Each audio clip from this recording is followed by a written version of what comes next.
Started off a little cold and cloudy, but the sun kind of coming out, peeking. We got a beautiful view. We are gonna be loading some buses and heading out soon. This is the Solo National Championships 24-hour race. As cold as expected, which is always a good thing. Again, I always do the first thing right off the bat. If you're new to adventure racing or if you haven't done that, this is what... We have our gear ready, and this is the last time Chip and I are going to be friends. Because I'm going to whoop him. Whoop him. No, I have to go to the front. Buses finally came. It's like 10:09, so we're gonna lose about an hour off the race. See how this goes. Like it is. I know, it's like, you need to literally just get on. It is beautiful. And we're going to have a lot of elevation to get back up to the finish.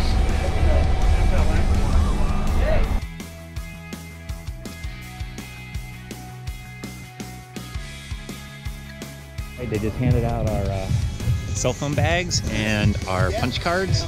Still have no maps, and he's saying it's like 7 minutes till the start. So somehow they're getting maps to everybody, and then we're gonna scatter. So we'll see how it goes. And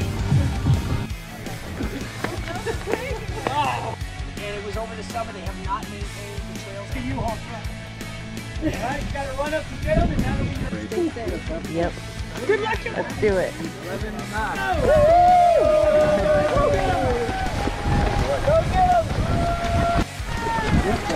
Hunter, go Hunter! Yeah.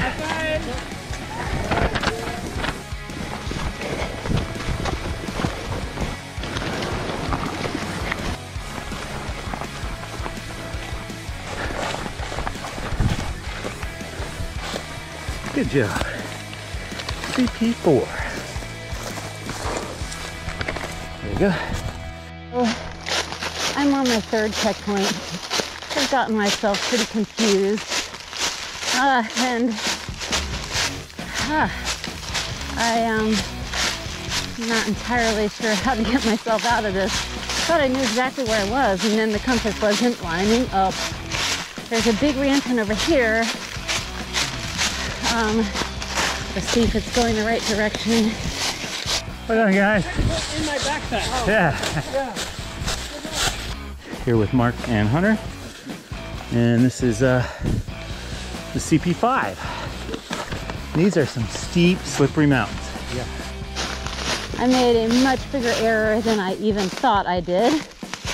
I just got CP5, not CP4.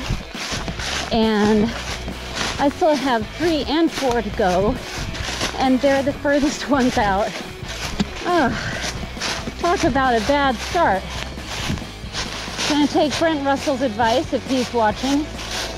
He would tell me to slow down and be smart. So, regroup. I'm slowing down, putting my mistakes behind me, and starting fresh from the top of the re-entrant at CP5. I'm gonna go get 3 and 4 and move on. All right, let's see. Time of day is 12:11. We started an hour ago, getting on the paddle section. Beautiful day for a paddle. Lake is flat. Wind is not too bad. Got a handful of kayaks in front of me. I don't see anybody behind me, so things are going good.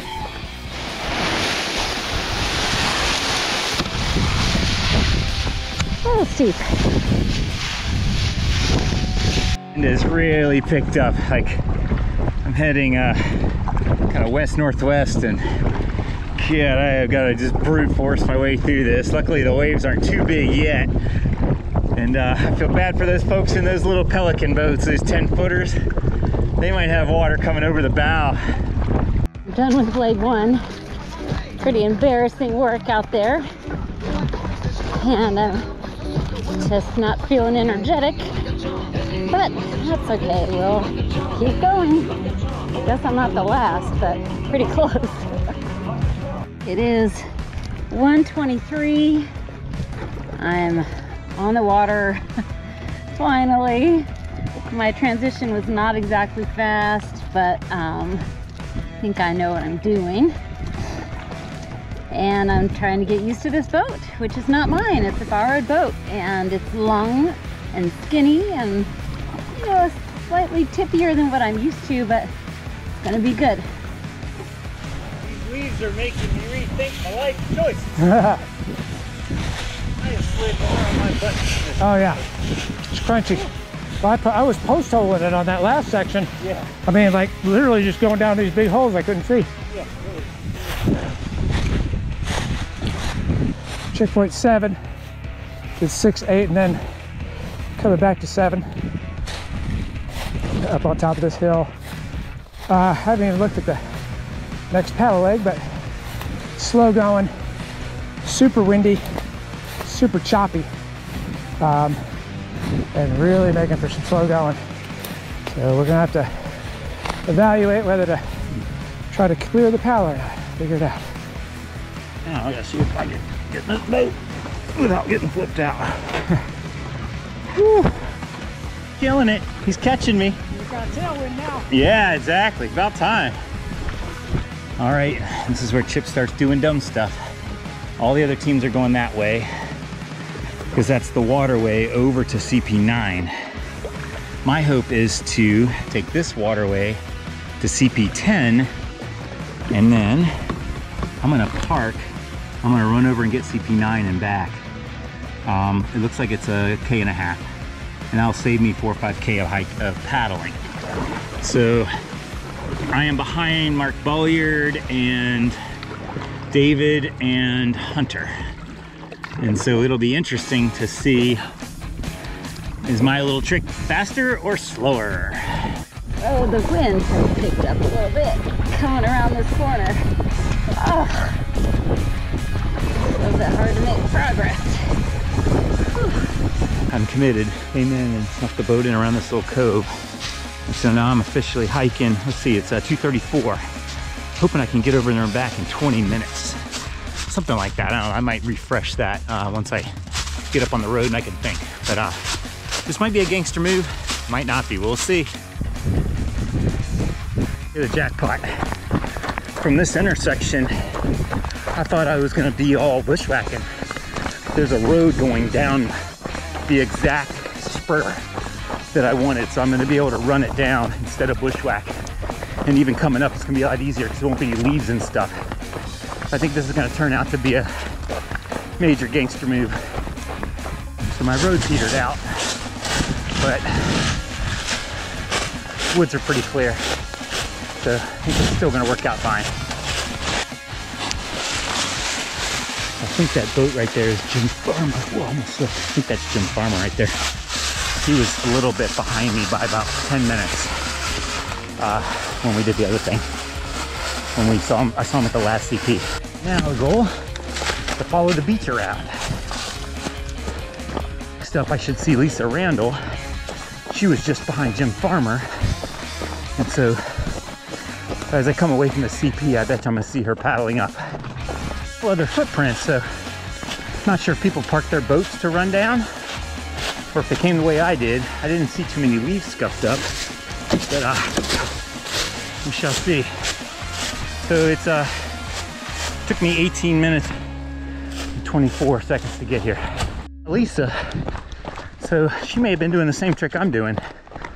It'll be interesting. I probably will see her coming towards me if that's the case. She's a great navigator, so I wouldn't be surprised if she figured out this hack. Boat took a total of 42 minutes to get all the way around. I got back to the boat, but of course it took me a minute to transition into the boat. And I've got one more hack I was considering, very similar to this. It was taking a road over to the, I think it was CP11, but that was quite a bit of elevation change going up and down, and the next one is a little bit worse. And so I think I'm gonna go ahead and paddle the next one just to keep my legs fresh. I'm just a little worried if I did that all over again, I might start cramping and stuff like that, because to make it worthwhile, you gotta run the roads and do as much fast on the uphills as possible. The other thing that gave me a chance to do is eat. There's a couple really steep uphills, so I was able to eat a couple energy bars and some beef jerky and stuff like that. So you can't really eat when you're paddling, or you have to stop paddling to eat. So I was kind of glad to get some food in me, and now I'm I can make it all the way to the next TA, I'll be fine. Well, it's nice to get out of the boat for a little walk. I've gotten 2 points on the paddle. This will be the 3rd. I'm already ready for it to be over. So, you know, it's paddling and it's flat water. So I'm hoping to get most of this done in the daylight, but the daylight's going away fast. It's already 3:22. So I think I've got 3 more points to go still. I'm about halfway there. So we'll see. Just ran into Lisa and Jim. And so, although my hack worked, it didn't really give me an advantage because they were right behind me and now they're right in front of me. So it actually gave me a little bit of a disadvantage on time. I did like getting out of the boat and being able to eat. So maybe it's a wash. Oh, y'all. Come somebody. Little checkpoint. It is CP9 and means I still have 3 more paddle points to go. Not as far along as I thought I was, but I'm going to portage just pretty soon. So hopefully that'll speed up things. And figured out how they got in front of me. My hack was better than going all the way around. But what I didn't calculate, or I calculated incorrectly, the portage. There was a portage, and I think what they did is they went up a little boat ramp and then maybe slid down the leaves on the other side. Now, as you can see here, a lot of these banks have a drop off. I was just a little worried. I've got this 17-foot fiberglass boat, weighs about 40-something pounds, coming up and down steep terrain. I just, in my mind, I didn't have wheels, and wheels wouldn't have worked because it was dirt. So in my mind, I kind of discounted the portage and went for my run over and run back kind of strategy. So I think they probably, compared to the portage, it was probably 10 to 15 minutes slower. But it probably was also 10 to 15 minutes faster than going all the way around. So either way, I think that's how I got behind Jim and Lisa. But either way, I gave it a shot and it didn't go my way, and that's just how things are in adventure racing. All right, so let's just say I just about got myself in a predicament. But I did the portage and not sure it was the right idea. That was steep and mucky. Almost to the water though.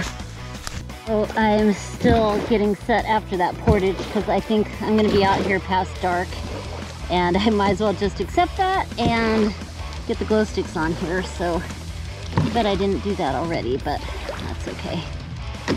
What's up? Come on in, join the party. Where's our paddle bags? Yeah, they're all here. Oh, here somewhere. Okay. All right, I'm just leaving the TA1. I'm on the bike. It is 5:09. Not too far behind. I did take a little longer than I wanted to transition because I wanted to change clothes, get some dry stuff on. Had to mark up the maps too. Took a little bit of time, but either way, I didn't faff around. Feeling pretty good about it. I'm still feeling strong. And I was able to get some food in me, so that's good. This is the last point I'm going to get in daylight, it looks like.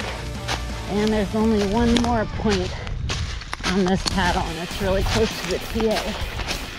So, I'm ready to get this done. And this point is hillside, is the pretty. Let's put a mess in here. Maybe I'll just go right up to the entrance. Easier. Way up there. Ugh. Why am I doing this? Oh yeah, I'm having fun. Supposedly. Man, that is steep. Looks like it's going to be all forest going up there. Maybe it'll be a little less steep over here. Of course, getting down is a little more fun because you just slide your way.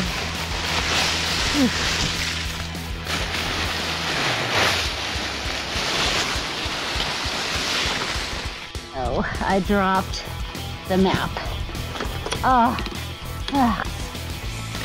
It's all ready to go. I'm like, where am I gonna go now? And I gotta go back and find the map. Shoot. Not happy about that. Man, I could have dropped it when I was sliding down. Man, it stinks. Different maps in different circles? The number was wrong on it. I was like, Right.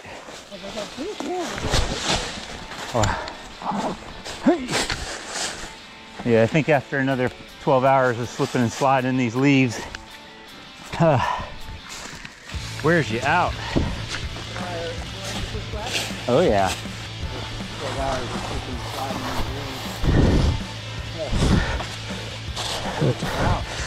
Chip and I are enjoying the bushwhack. There's gonna be plenty of that, and the leaves are, yeah, the leaves just suck.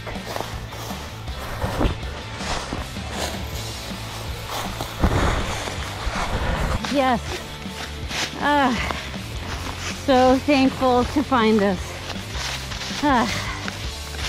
I am not thinking straight. Too early for that. I feel a little bit like it's already day 3 and it's almost 6. It's 5:47. So we've only been racing 7 hours. All right, that's okay. At least they're not gone. I mean, honestly, I could have made it back to the TA, but I would have been really, really, really freaked out. Like, really freaked out. So it is starting to get dark. And this single track section was pretty fun. It was fast and flowy and wasn't a lot of roots or rocks or anything, so really kind of enjoy it. So far so good. A beautiful sunset, clear evening. Temperatures are pretty good, especially for biking, and very dry, which is welcome. I see the TA over there, and it is so tempting to go straight there. But there's just one more point, and it's just to the left or the west of the TA. So as much as I would just really like this to be done, I guess I'm gonna go for that point. It's supposed to be on a small island, so hopefully it'll be easy. So literally been hiking the bike up this hill like non-stop for a couple clicks almost, click and a half. It's so steep and it's kind of overgrown. I can't wait to get to the top of this thing. TA is coming up soon. Well, that's that. The paddle is done. Another guy was with me there at the end. I'm the last one that has cleared the paddle. The last one, period. But apparently, you know, folks skip some of that stuff, which might be smart because, you know, paddle points are slow to get, especially if you or me. I don't see my bike yet, but oh, it's probably down there. I just got my first bike point, number 13. Okay. On single track. Good fun. To the TA. Yeah, good work. What a hike bike, man. That was some crazy shit. Thanks, Jeff. Yeah. Whew.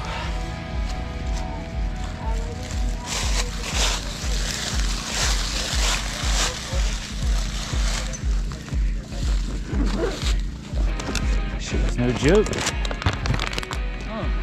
Pushing the bike up the hill. What fun.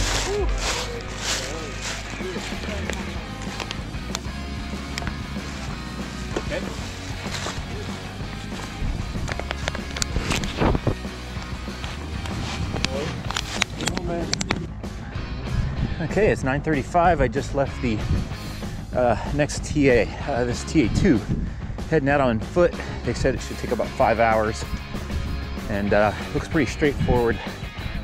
So I'm gonna try to do it kind of fast, but it got cold. Everybody's there layering up and hanging out at the campfire. They had warm food. I ate some shepherd's pie, gluten-free. It was really good. I feel pretty refreshed. Punch 23. Probably can't tell on the GoPro. It's an overlook. And the city lights all the way around. Really pretty. Wish it was here in the daylight. All right, I'm at 19. Last one on the trekking section. Went just a little bit too far on this one. Caught myself pretty quickly. Probably wasted a minute and a half, 2 minutes. Other than that, pretty clean nav on this. Now it's just a matter of getting back. It is 1:25, 9:30. So it's basically 4 hours, and I'm getting very close to being home to the TA. All right, so I finished up in 4 hours and 30 minutes on the trek. Now I'm on the bike. I did not TA very long. I drank like a couple sodas, put on a layer, filled my water bottle, and I was out of there. Now we're bombing some hills, and then probably another climb. All right, it's 4:26. Just left the TA, going out on the last trek. It's supposed to take about 5 hours. It is a lot of elevation gain. This is gonna suck, but I'm still feeling good. Running the downhills, and daylight will be refreshing for sure. I'm heading out on the last trek, and I dropped the 2 bike points on the last leg, so I'm not clearing anymore. Just wasn't gonna happen. What are you gonna do? Yeah, I took the shortcut back on the road, and even this trek, it's 7 o'clock, and Hunter did it in 3.5 hours, which means it'd take me 6 probably, maybe 7. And you know, that's not enough time. It's 7:07 right now, and we have until 11:10. So I have 4 hours exactly, and I'm gonna try to get 4 points. We'll see how I feel to get any more. Oh, it's nice to see the sun.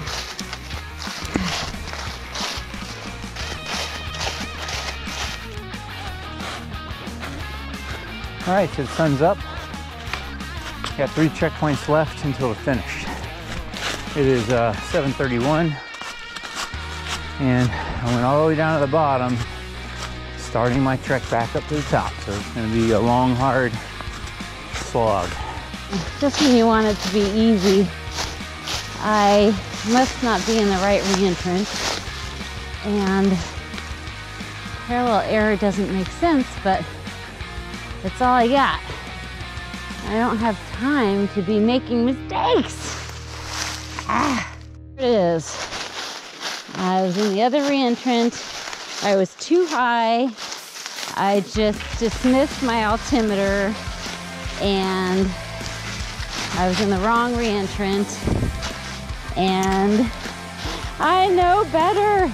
CP28, and it's only 8:34, and I'm trying to decide, like, do I have enough time to get more than one more? And if I do, where would I go? All right, this is the last CP of the race. It is 8:34. I am ready to get to the finish. All right, 8:46. Finish line's in sight. Cleared it. Whew. Emotional. That's hard to do. There we go. Over. I ran all the way up here.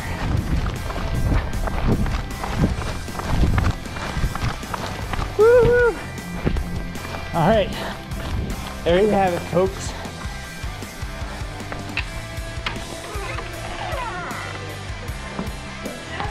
Boom.